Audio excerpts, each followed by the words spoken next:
कभी सोचा है कि कुछ चीजें ना किताबों से सीखना इतना मुश्किल क्यों लगता है। आज हम एक ऐसी दुनिया की बात करेंगे जहां सीखना सिर्फ पढ़ने के बारे में नहीं बल्कि महसूस करने के बारे में है। तो चलिए समझते हैं इस वर्चुअल क्लासरूम के गुरुत्वाकर्षण को। ये एक बड़ा सवाल है ना। देखिए, हम फैक्ट्स तो याद कर सकते हैं, इक्वेशंस भी सॉल्व कर लेते हैं, लेकिन हमदर्दी कैसे सीखते हैं या जीरो ग्रेविटी में तैरने का जो एहसास है वो कैसे सीखेंगे। कुछ चीजें सिर्फ पढ़ने के लिए बनी ही नहीं होती, उन्हें तो अनुभव करना पड़ता है। देखिए, किताबों में जो ज्ञान होता है ना वो अक्सर साफ सुथरे डायग्राम्स और सीधे सीधे एरोज में बंद होता है। लेकिन जो असली जिज्ञासा होती है वो तो कुछ और ही पूछती है।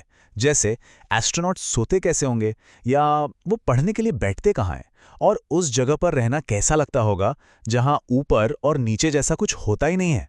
तो सवाल ये है कि क्या होता है जब एक क्लासरूम इन सवालों के जवाब देने की कोशिश करता है। और बस यहीं से हमारी कहानी शुरू होती है। हमारी कहानी का किरदार है परी, एक स्टूडेंट जो अपने साइंस के चैप्टर को लेकर कुछ इसी तरह की उलझन में है। परी की जो फ्रस्ट्रेशन है वो इस एक लाइन में बिल्कुल साफ हो जाती है। किताबों ने उसे ये तो बता दिया था कि स्पेस स्टेशन क्या है, मतलब उसकी बनावट कैसी है, लेकिन उन्होंने ये नहीं बताया कि कैसे, मतलब वहां रहने का जो असली इंसानी अनुभव है वो कैसा होता है। और फिर ठीक उसी वक्त जब परी को लग रहा था कि शायद वो ये कभी समझ ही नहीं पाएगी, उसकी टीचर ने एक ऐसा अनाउंसमेंट किया जो किताबों से सीखने के तरीके को हमेशा के लिए बदलने वाला था। अनाउंसमेंट था एक वर्चुअल रियलिटी सेशन का। अब ये सिर्फ कोई टेक्नोलॉजी नहीं थी, ये एक अनुभव था, एक असली स्पेस स्टेशन के अंदर सचमुच कदम रखने का एक मौका। तो परी का रिएक्शन कैसा था? बिल्कुल वैसा ही जैसा शायद हम में से किसी का होता। मतलब एक तरफ तो वो बहुत एक्साइटेड थी कि चलो शायद मेरे सवालों के जवाब मिल जाएंगे, लेकिन दूसरी तरफ एक शक भी था, क्या सच में एक स्क्रीन ये सब कर सकती है? तो बस परी ने वीआर हेडसेट पहना और एक ही पल में उसकी दुनिया पूरी तरह बदल गई। चलिए हम भी उसके साथ चलते हैं और महसूस करते हैं कि उस वर्चुअल दुनिया में पहले कुछ पल कैसे थे।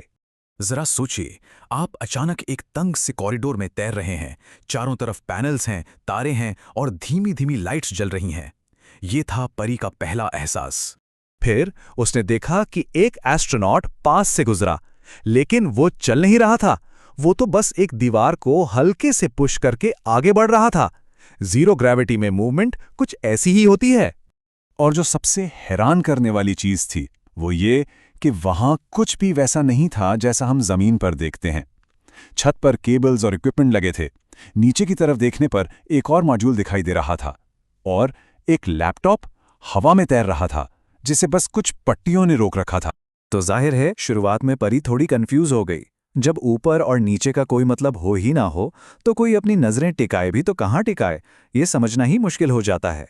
लेकिन फिर परी के नजरिए में एक बहुत इंटरेस्टिंग बदलाव आया।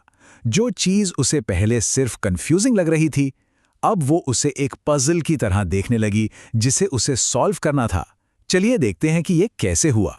उसने कुछ बहुत बड़ा नहीं किया, बस उसी टूर को दोबारा देखा, लेकिन इस बार ज्यादा ध्यान से, ज्यादा गौर से।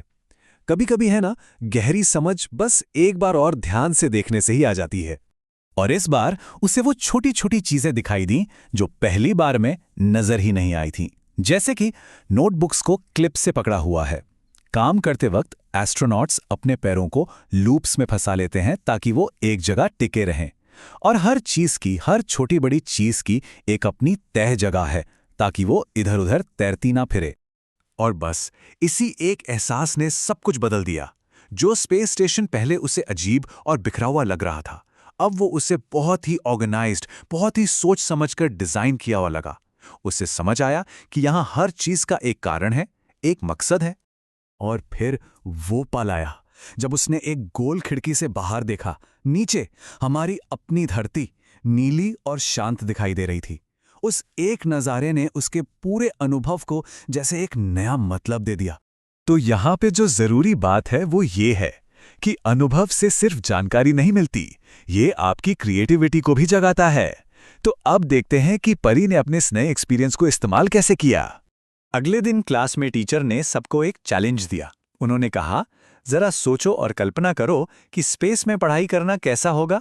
अब परी ने सिर्फ कल्पना नहीं की, उसने सच में एक डिजाइन बनाया, एक जीरो ग्रेविटी क्लासरूम का डिजाइन।